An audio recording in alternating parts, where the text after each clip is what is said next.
If you're waiting for the perfect moment to start your pest control business, then let me save you your time and energy. That moment is never gonna come. And if you're afraid to take risks that can sometimes set you back years like it did me, then in a lot of cases, in most cases, you're setting your business up to fail even if you do start. And this mindset, or mind trap I should say, will actually kill your ability to not just start your pest control business, but grow your pest control business more than bad marketing, a bad employee, any of those bad things that could potentially happen that we all worry about all put together. I sat on the idea of starting my pest control business for almost 4 years before I finally pulled the trigger. And funny enough, it took me literally being fired. A lot of you guys know that story. I literally got fired the week that I was being certified by Terminex and finally launched my business on Halloween of 2020. And I always think back to the fact that it literally took me being shoved off what I, imagine as this just big security blanket cliff and just falling for me to realize like, oh,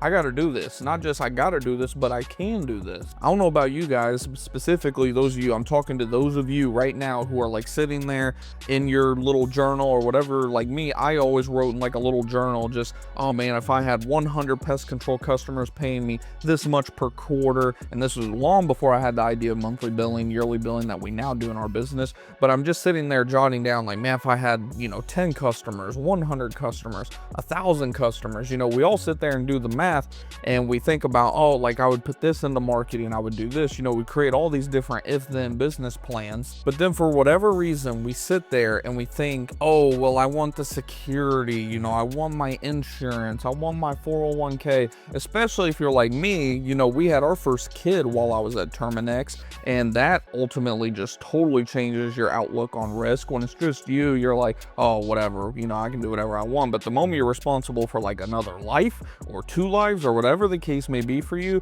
everything seems to just change, at least psychologically. But let me tell you something. I hate to be the bearer of bad news, but like, guess what? Having a job is just as risky in some cases as not having a job and going all in on your business. Think of it this way.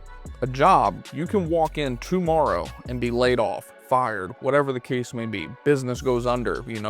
A lot of people are like, oh, what if your business fails? What if your business fails? Like, okay, what if the business I'm working at already fails? What if the government defaults? I have a safe government job. What if the government, who knows what can happen, right? Especially in today's day and age, who knows, we're going to civil war or whatever the case may be. Like, there is always risks wherever you look in life. And I heard this quote from Jim Rohn, I believe. If y'all don't know who Jim Rohn is, like, where you been? Him, Brian Tracy, all those guys. But Jim Rohn said it best. He said, I was talking to a guy once and I told him, you want security? Fine. Go sit in a corner. You're perfectly protected in your corner. We'll even put a blanket over you. We'll come feed you 3 times a day. We'll take complete good care of you. And by the way, by doing this, you're going to live to be 100 years old, but you can never leave your safe corner. And the guy goes, yeah, I'll live to be 100 years old, which is my ultimate dream. But what kind of life is that? And Jim Rohn looks back and says, exactly. What kind of life is it to live on the safe side? Point being, what's the point of trying to live this super long life? And I think about this in all other aspects of life too, which is a whole different subject for a whole different video. But what ultimately is the point of living this totally unsatisfying, unfulfilling life forever, quote unquote, if you're just unfulfilled, unhappy, and more so than anything, not living out your purpose? Which leads me right into the next part, which is regrets. Like, look, we're all going to die with some sort of regrets. Do you want to die with a bunch of other regrets that you ultimately could have controlled? Or do you want to try to limit those regrets as much as possible? Because in my opinion, the worst regrets possible are the what if regrets. Like, we all have what if regrets, regardless of if you're 15 years old or 115 years old. And I want to try to limit those what if regrets as much as humanly possible. So last thing I want to do is be 70, 80, whatever age I am when I'm finally on my deathbed and just wondering like, man, what if I started that business? What if I invested in this company? What if I listened to this person's advice? Am I saying you should go out and just do every single thing that comes into your mind? Absolutely not. But like I mentioned, in my opinion, and even from my own personal experience, the worst regrets that like are the worst ones to live with are the what ifs, so the ones that just eat you alive. You're laying in bed late at night just wondering like, man, how would my life be different if this happened? How would this be different if that happened? If I said this differently, if I'd done this differently? And then of course, lastly, the biggest fear that everyone has, what if I fail? What if I prove everybody right? Well, guess what? Who cares if you prove everybody right? Because guess what? There's going to be people on all sides that you're going to prove right in some shape or form. You're going to have a little tiny number of people, maybe like the people that love you the most, maybe your mom, your dad, whoever the case may be, your wife, whatever the case may be. You're going to have this very small minority group of people who truly believed in you and, you know, followed you every step of the way.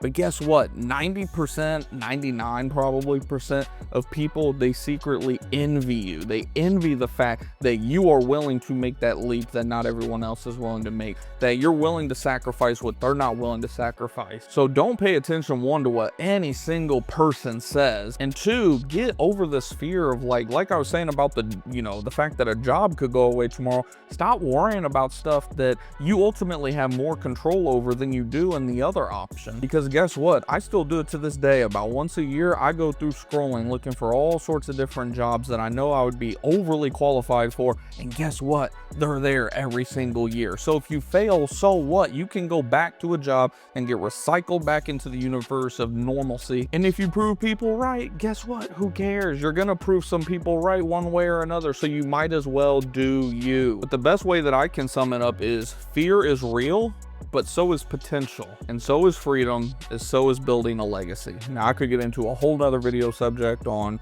you know, legacy and this and that, but that, again, whole different subject for a whole different video. But I want you guys, like, what's the takeaway from this video? One, I hope it kind of amps y'all up a little bit. Let me know in the comments down below if you appreciate this type of content. But two, I want you guys to stop, like, thinking you need permission from somebody or that you need a sign or whatever the case may be. Like, for me, yes, in my opinion, it was a sign to a large degree that literally within 3 or 4 days of me being fired, I passed my test with all flying colors on Halloween of 2020, and then boom, off to the races, started my business. Like, the timing was crazy, but I wasn't even like looking for a sign. The sign fell in my lap, and a lot of people will say, oh, you got so lucky. And I tell people, I'm like, really? Because the same luck that you're telling me that I have is the same thing that you are constantly in fear of. You're in fear of losing that source of income, quitting your job. But when I lost my job and how it all worked out, you say it's luck.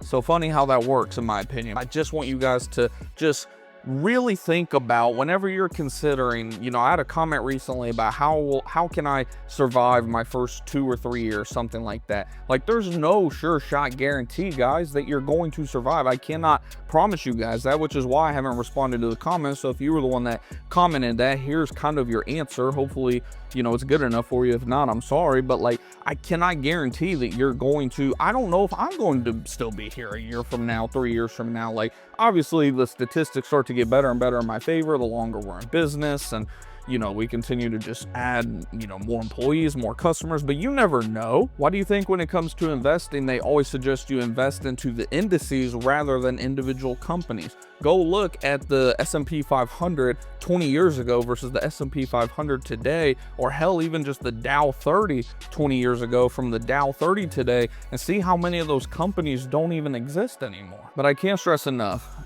do it for you. Don't just do it for you. I hate that people say that, by the way, which again, I got so many video topics I can do for you guys in the future, but you know, do it for you in terms of listening to what people say. Like I said, don't listen to what people say. Only listen to people that have the life that you want to have. I'm not saying you need to like mimic them, copy them, but in terms of like advice you take, I don't care if it's somebody, you know, on the internet that you're watching or whatever the case may be. If someone is giving you any type of advice or just talking to you about something, and you look at that aspect of their life and see like, I don't really want to take your advice because, you know, you have had 3 marriages, 4 marriages, and you're giving me marriage advice. Like, I might take honeymoon advice from you. You probably know some good places to go, but I'm probably not going to take marriage advice for you. I'm going to take marriage advice from this 80-year-old couple who's been together for 62 years instead. Or somebody that's like 350 pounds, 5'5" and 5 foot wide, telling you that, you know, oh, you should do this diet, you should do that diet. Like,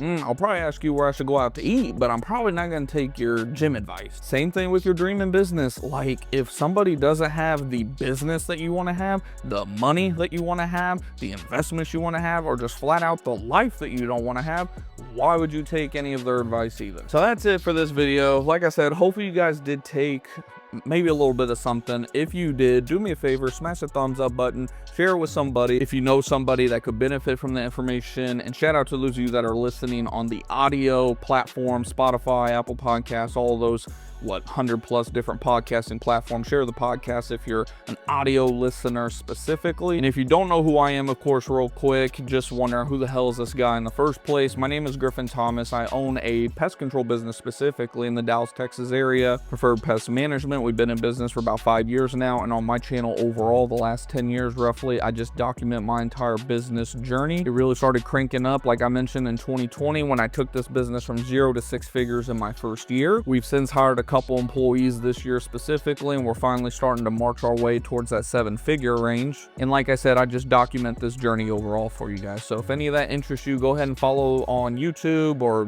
follow the podcast wherever you're watching, listening, and feel free to join our Facebook community, Discord community. All those are free and they're down in my link tree down below. And I appreciate you guys for your time and tuning in as always. If there's any way that I can help you guys, or you have any video, audio, podcast, ideas, let me know down in the comments down below. By the way, I am still looking for a couple people to bring on the podcast. We're wanting to do more interview format podcasts this year. I got like 1 or 2 of you that I've been, touch and go in terms of contacting. We're all busy business owners at the end of the day, so we all completely understand. But the more that we get, chatting with a whole bunch of you, the goal is to have at least 1 a month over the next 6 to 12 months. Just get a really good podcast episode going out. And it doesn't have to be pest control related. It can be anything in the home service sector, and you can reach out to me about that in our Discord group, Facebook group, whatever the case may be. But I appreciate you guys. Go out there and crush it. Let's finish 2025 strong. We're right in the middle of it right now. Let's finish it strong, and let's go get the life that not just ourselves, but our family and community deserve.